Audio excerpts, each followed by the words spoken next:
হয়েছেন আপনারা নিশ্চয়ই জানেন, কয়েক পৃষ্ঠা পর লেখা আছে কওমুল মুনাফিকিন কওমুল ফাসিকিন। এটার উপরে খুব জোর দেওয়া হয়েছে, কওমুল মুনাফিকিন কওমুল ফাসিকিন। কওমুল অর্থটা কি?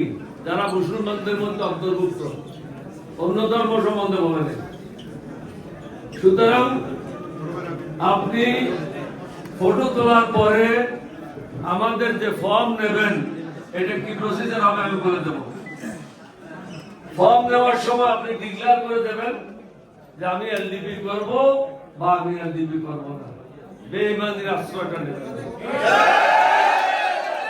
আপনি যদি এলডিপি নাও করেন, আপনাকে আমরা সাহায্য করার জন্য প্রস্তুত আছি। বাট যারা ইমানদার তাদের দরকার আমাদের।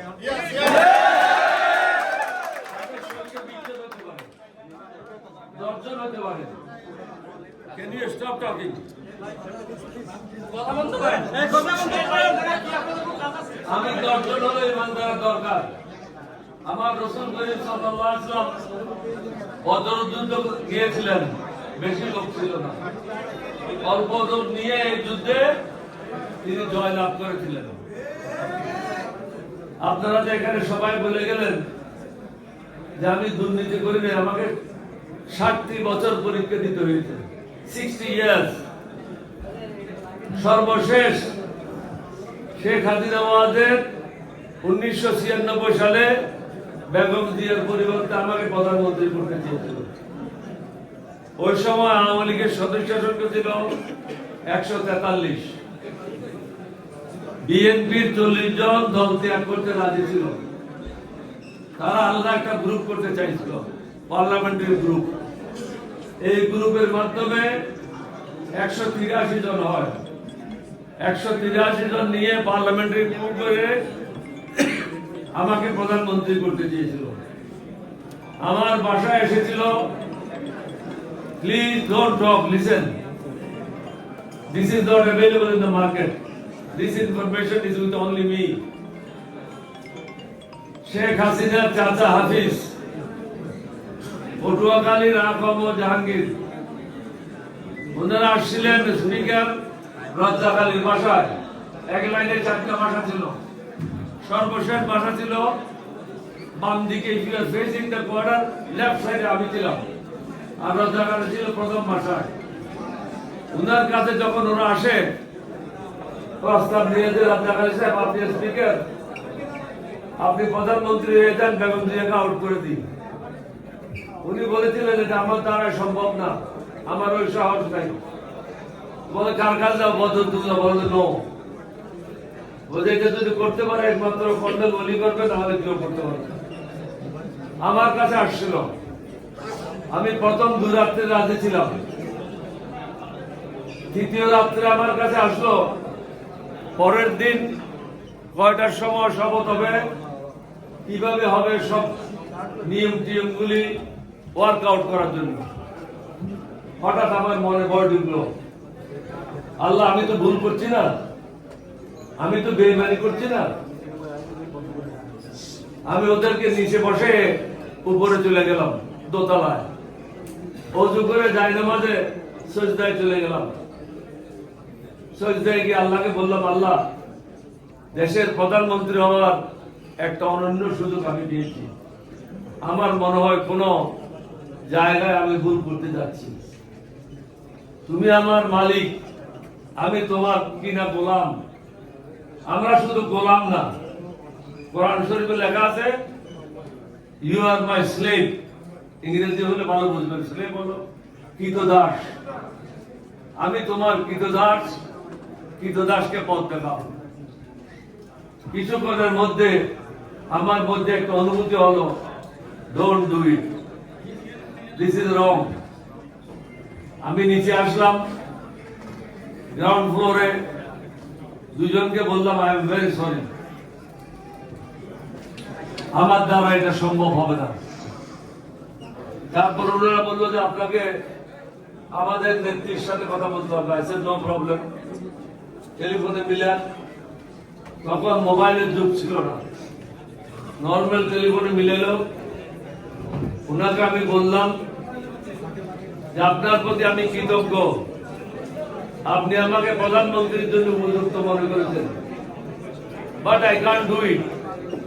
কারণ বেগম জিয়া আমাকে যোগাযোগ মন্ত্রী করেছে, বেগম জিয়া আমাকে এনার্জি মিনিস্টার বানিয়েছে, এর আগেও 3টা মন্ত্রণালয়ের দায়িত্ব আমাকে দিয়েছিল, agriculture minister, food minister and water development ministry, 3টে মিনিস্ট্রি আমাকে দিয়েছিল। পরে আবার রাত্রের মধ্যে পরিবর্তন করে এনার্জি মিনিস্ট্রি দেওয়া হলো। তাহলে উনি আমার জন্য এত কিছু করেছেন, ওনাকে আমি চেয়ারের থেকে নামাই দিয়ে ওই চেয়ারে বসা আমার জন্য সম্ভব না। বেঈমানি আমার রক্তে নাই, এই রক্তের মধ্যে এটা জায়গা দিতে চাই না।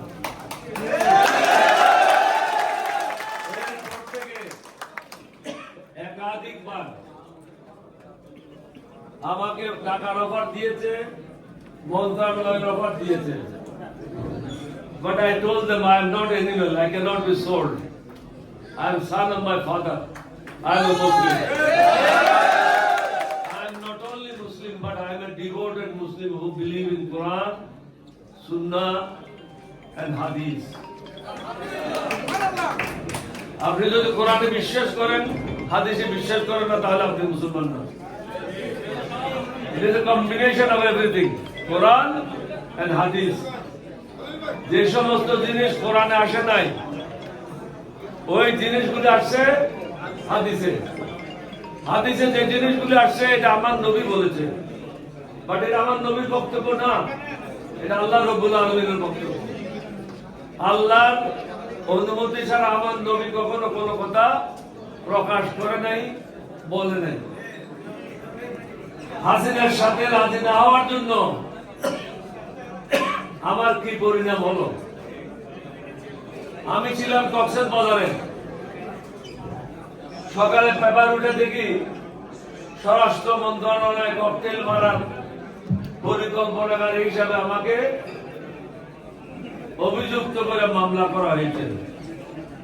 আমি একটা প্রেস স্টেটমেন্ট করলাম যে মাননীয় প্রধানমন্ত্রী, আমি তো কক্সবাজারে, আপনি আমাকে দেখেছেন সচিবালয়ে, আগামী দিন দোয়া করেন আপনি আমাকে সব জায়গায় দেখতে পাবেন।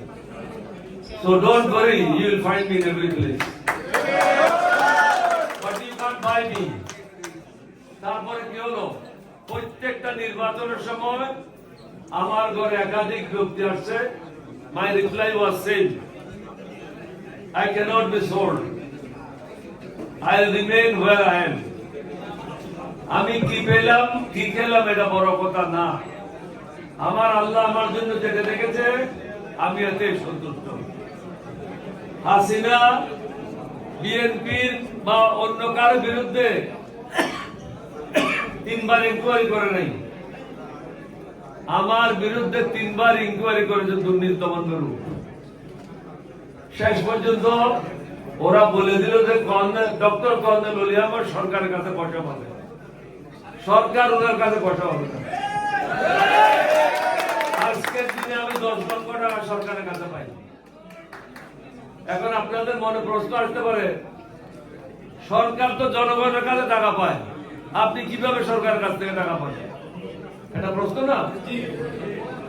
আমার একমাত্র সম্বল হলো আমার একতলা 2তলা ঘর, এটার ভাড়ার উপরে আমি নির্ভরশীল।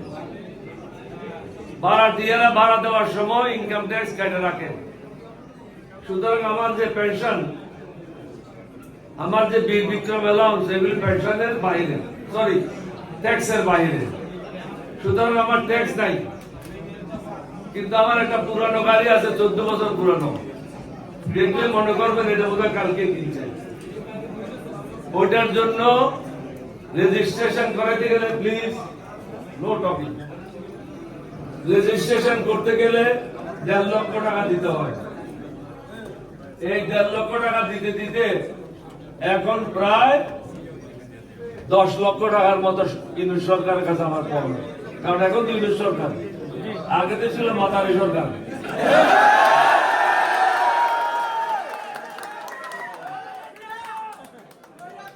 কিন্তু পয়সা দিচ্ছে না। আমি এগুলি বলার উদ্দেশ্য হচ্ছে 3 বছর এই চুপু বিহারি চোরা বিহারি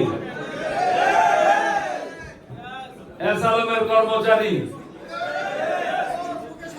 রাষ্ট্রপতি তো দূরের কথা, সে কোন জায়গায় ছোটখাটো ব্যাংকের ম্যানেজার হওয়ার উপযুক্ত লোক না,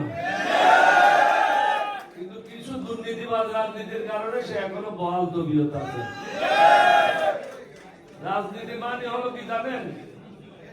বিনা ক্যাপিটালে বড় লোক হওয়া, টাকা পয়সা খরচ করবো না, রাতারাতি প্লট, রাতারাতি গাড়ি, রাতারাতি নারী এবং সবকিছুর মালিক। হাসিনা সরকার আমলে কত টাকা আসছে আপনারা জানেন? 134 বিলিয়ন,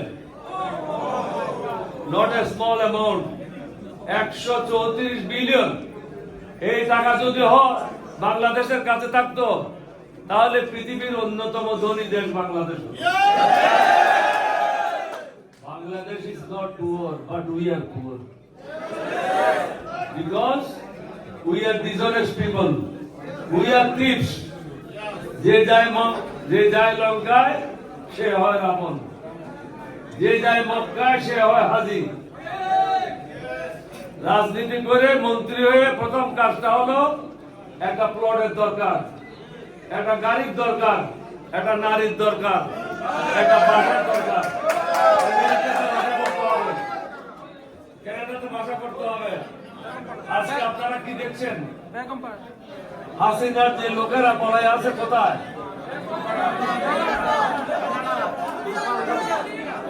শুনেন না, না শুনে কি বলবেন? ম্যাক্সিমাম লোক হলো তাদের বঙ্গবন্ধুর সাথে আছে, মোদির সাথে। সেকেন্ড কান্ট্রি হলো দুবাই,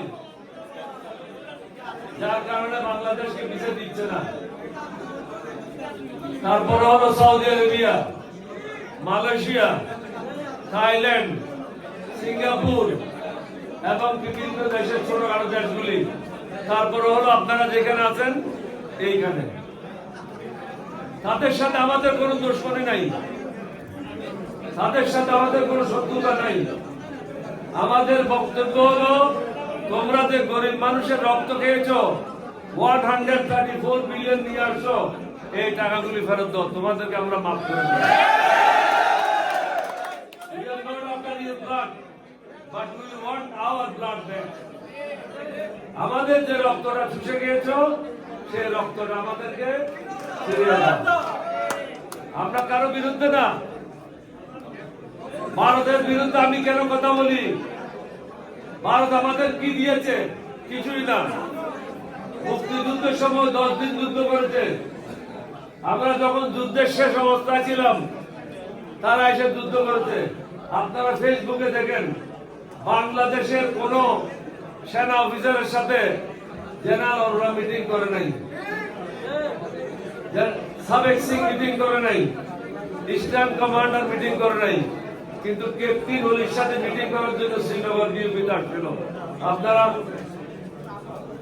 ইউটিউবে যান, ইউটিউবে গেলেই এই ফটোগুলি পাবেন। কিন্তু আমাকে তো কিনতে পারে না ইন্ডিয়া, বিকজ আমি তো অলরেডি বিক্রি হয়ে আছি। আমি তো আমার আল্লাহর কৃতদাস, আমি তো বিক্রি হতে পারি না। আজকে ইন্ডিয়ার সাথে কি সম্পর্ক করেছে হাসিনা? আপনারা মনে করেন আপনারা মনে করেন হাসিনা পদ্মা সেতু করেছে জনগণের জন্য? না, এটা ভুল। হাসিনা পদ্মা সেতু করেছে ইন্ডিয়াতে মালামাল পাচার করার জন্য, বাংলা বন্দর ব্যবহার করে ভারতে মাল পাচার করার জন্য। আর তার বাড়িতে যাইতে কষ্ট হয় সে গোপালগঞ্জে যাওয়ার জন্য, জনগণের জন্য করে নাই। জনগণের জন্য যদি করতো 134 বিলিয়ন কিভাবে চুরি করতে পারত? উনি তো নিজেই বলেছেন আমার ঘরের চাকরের কাছেও 400 কোটি টাকা আছে। এটার জন্য তার 50 বছর জেল হওয়া উচিত। তুমি জানো তোমার চাকরের টাকা চুরি করেছে, তার বিরুদ্ধে তুমি কি ব্যবস্থা নিয়েছো? বাংলাদেশে এমন কোন রাজনীতিবিদ ছিল না তার আমলে যে দুর্নীতি করে নাই, যার কারণে তাদেরকে বিদেশে পলায় আসতে হয়েছে। ভারতের কথাই বলি, ভারত আমাদের মংলা বন্দর নিয়ে নিল, কোনো টাকা দিতে হবে না। চট্টগ্রাম বন্দর ব্যবহার করবে, কোনো টাকা দিতে হবে না। এবং তাদের জাহাজ আসলে সর্বাগ্রে তাদের জাহাজ খালাস করতে হবে। বাংলাদেশের জাহাজ আগে খালাস করতে পারবে না। বাংলাদেশকে কন্ট্রোল করার জন্য ফেনী এবং বীরেশ্বরের মধ্যবর্তী একটা জায়গায় 1000 একর জমি দেওয়া হয়েছে। ওখানে সেনানিবাস করবে আর্মি, ইন্ডিয়ান আর্মি। অর্থাৎ বাংলাদেশের এক অঞ্চলকে তাদের নিয়ন্ত্রণ নিয়ে আসবে। আপনারা জিনিসগুলো চিন্তা করেন, হাসিনা যদি 8 তারিখ সরে না যেত তাহলে কি হতো? 5 তারিখ সরে না যেত, ক্যালকাটা থেকে ট্রেন ছাড়তো, সেই ট্রেন ত্রিপুরা যেত আমাদের বুকের উপর দিয়া, এবং সেদিন কিন্তু বাংলাদেশের কোন বাহিনী আর্মির বিরুদ্ধে কথা বলে নাই। এখন অনেক চেঁচামেচি করে, গলা পরিষ্কার হয়ে গেছে, কপ নাই, কপ ছাড়া হয়ে গেছে। হাসিনা যখন ওদেরকে ট্রেন যাওয়ার পথ দিল, রাস্তা চলাচলের পথ দিল, সব পোর্টগুলি ব্যবহারের জন্য অনুমতি দিল, বাংলাদেশকে ভারতের কাছে কাগজে কলমে হস্তান্তর না করলেও অন্যভাবে ভারতের হস্তান্তর করে দিল। কারণ তাকে ক্ষমতায় রাখার জন্য তার একটাই লক্ষ্য ছিল।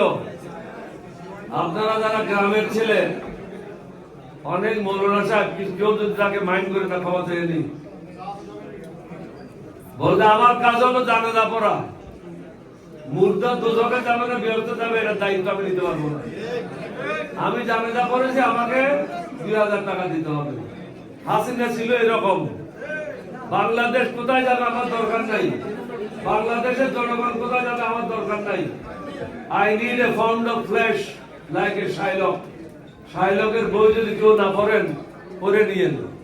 শাইলক বলেছিল, যদি টাকা না দিতে পারো, you have to give me pound of flesh, অর্থাৎ শরীর থেকে 1 পাউন্ড মাংস সে কাটিয়ে নেবে। Hasina nothing but Shylock. তার দরকার ছিল টাকা, তার দরকার ছিল আনন্দ করা, ফুর্তি করা, বাংলাদেশের মানুষকে তার গোলাম বানিয়ে রাখা। এখন আসেন মুক্তিযুদ্ধের সম্বন্ধে, এখন আসেন মুক্তিযুদ্ধের সম্বন্ধে। আমি একজন তরুণ ক্যাপ্টেন ছিলাম। কি বয়স ছিল? অল্প বয়স। কিন্তু আমার জীবনের প্রথম অংশ 12টি বছর আমি পাকিস্তানে কাটিয়ে আসছি। করাচি বিশ্ববিদ্যালয়ের ছাত্র ছিলাম। তারা যে আমাদের কি ক্রীড়া করতো, ইউএস পেট্রোলা, চশমাওয়ালা, ইউ জেন্টলম্যান,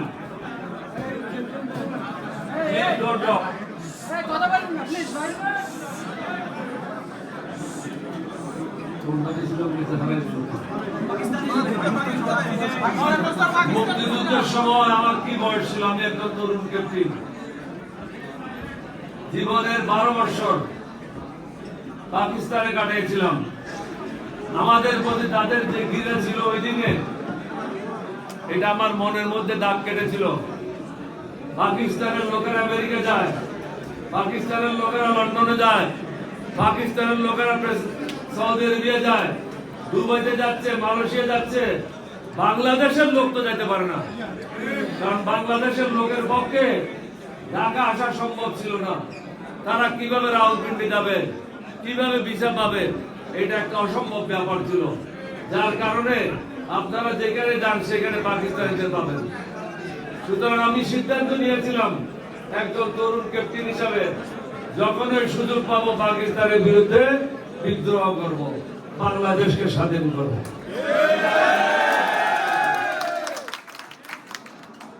এটা বলতে গেলে অনেক লম্বা কাহিনী। সর্বপ্রথম আমি এবং সিলেটের রনকেলি বাড়ি কর্নেল এমআর চৌধুরী, মুজিবুর রহমান চৌধুরী, উনি আমার অধিনায়ক ছিলেন। আমি তার একজন ঘনিষ্ঠ সহচর ছিলাম। তিনি এবং আমি বসে যুদ্ধের পরিকল্পনা করলাম, বিদ্রোহের পরিকল্পনা করলাম। দ্বিতীয় স্তর আইসা জিয়াউর রহমান সাহেবের সাথে আমার কথা হলো। এর পূর্বে জিয়াউর রহমান সাহেবকে আমি কখনো দেখি নাই, তার সাথে কখনো কথা হয় নাই। সুতরাং তার সাথে বিদ্রোহের কথা বলাটা মৃত্যুর মুখোমুখি হওয়ার সামিল ছিল। তাকে যখন দেখলাম তিনি আন্তরিকভাবে কথাগুলি বলছেন, তখন তাকে বললাম, আমরা তো অনেকদিন থেকে এই কাজটা করে আসছি।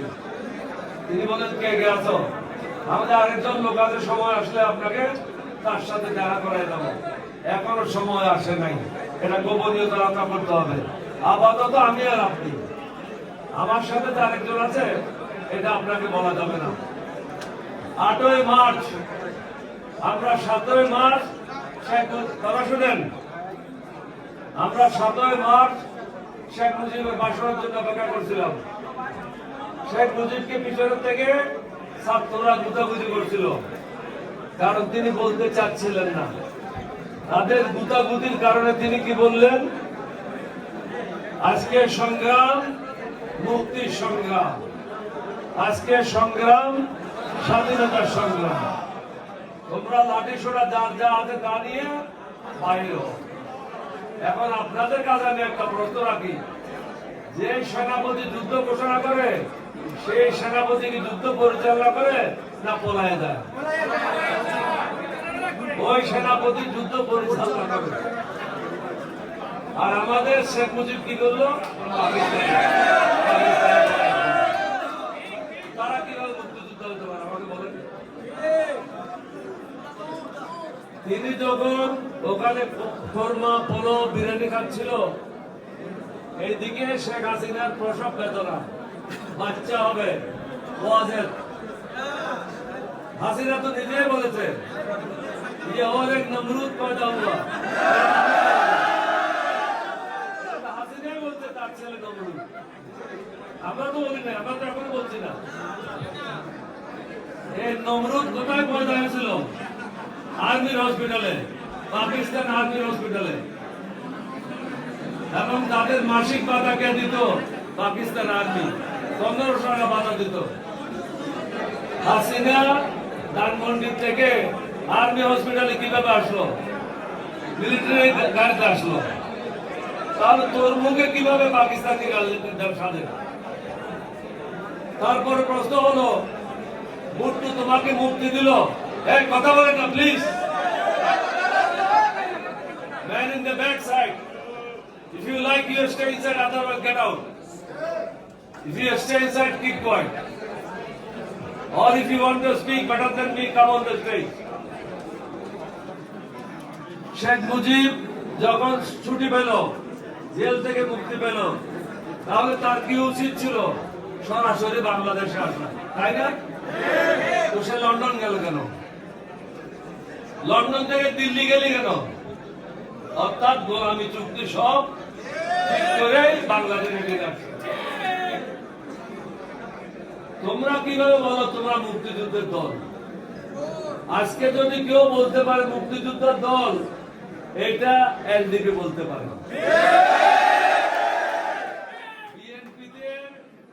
বিএনপি বলে বাংলাদেশে কোন রাজনৈতিক দল নাই যেখানে সভাপতি বীর খেতাবপ্রাপ্ত বীর মুক্তিযোদ্ধা,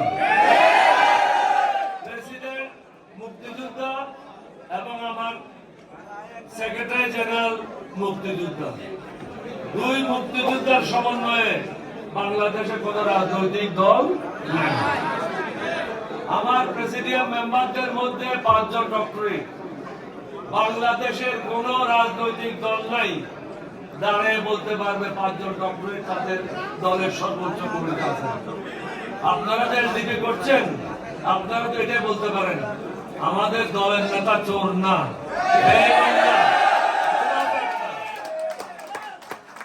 দেশ বিক্রি করবে না ভারতের কাছে।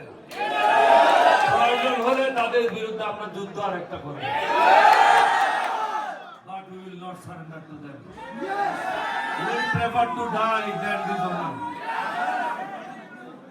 We shall never, inshallah, surrender to Modi or his people. আমরা আমাদের রাসূলের উম্মত, যে রসুল বদর যুদ্ধ তো করেছিল, ওদের যুদ্ধ করেছিল, সে রসুলের উম্মত আমরা। We can betray him, we cannot dishonour him. আমরা ওনার উম্মত। আমরা আমাদের দেশ রক্ষার জন্য যদি জীবন দিতে হয়, উই শ্যাল ইনশাআল্লাহ ডু ইনশাআল্লাহ। But we shall never allow Indians to boss over Bangladesh. Day is over. Day is over. We shall not allow any country in the world to interfere in the internal affairs of Bangladesh. We need friends, but we don't need any boss. Whether it's a big country or a small country in material, Bangladesh একমাত্র দেশ পৃথিবীতে যারা যুদ্ধ করে এই দেশ স্বাধীন করেছে। কিছু বেঈমান মুনাফিকের কারণে আপনারা বিপদগ্রস্ত হয়েছেন, আমরা বিপদগ্রস্ত হয়েছি। আপনাদেরকে মা বাপ ছেড়ে বিদেশে আসতে হয়েছে। আপনাদের সম্বন্ধে পরে বলবো। আমি আমাদের দলের নেতাদের সম্বন্ধে কিছু কথা বলবো। আমাদের দলের যারা নেতারা আছে তাদের দল পরিচালনা করার অভিজ্ঞতা নাই, এটা হলো বাস্তবতা। এখানে এসে তারা কেউ সভাপতি হয়েছে, কেউ সিনিয়র সভাপতি হয়েছে, বাকিরা সভাপতি হয়েছে, অনেকে সাধারণ সম্পাদক হয়েছে, কিন্তু একটা দল কিভাবে পরিচালনা করতে হয় এই অভিজ্ঞতা তাদের নাই। তাহলে আপনাদের কি করতে হবে? এখানে আমরা যদি আমাদের মধ্যে একতা না থাকে তাহলে একজনের বিরুদ্ধে আরেকজনের সুই ঢুকাবে, মিথ্যা কথা বলবে, দলকে ভাঙার চেষ্টা করবে। আমি জাফরকে হুকুম দিচ্ছি, নট অর্ডার। আমি যে কমিটিটা অনুমোদন দিয়েছি, immediately should be given in the Facebook. সবাই জানো এটা হলো এলডিপির legal committee.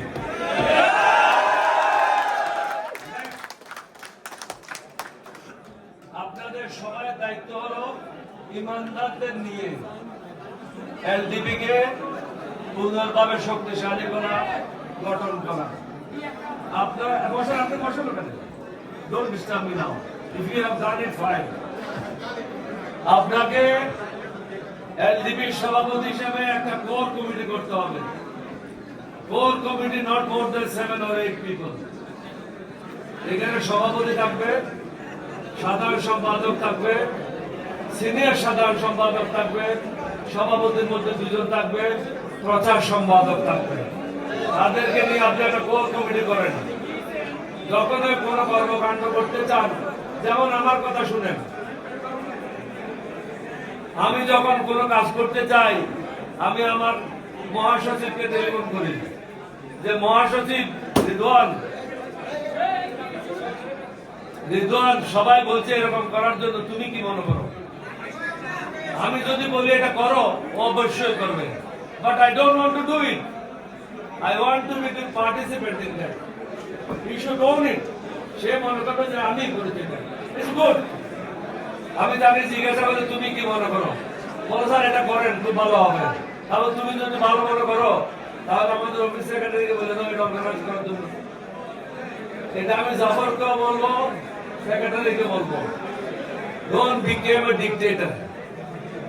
Politics is not for the dictators. সবাই মিলে এলডিপি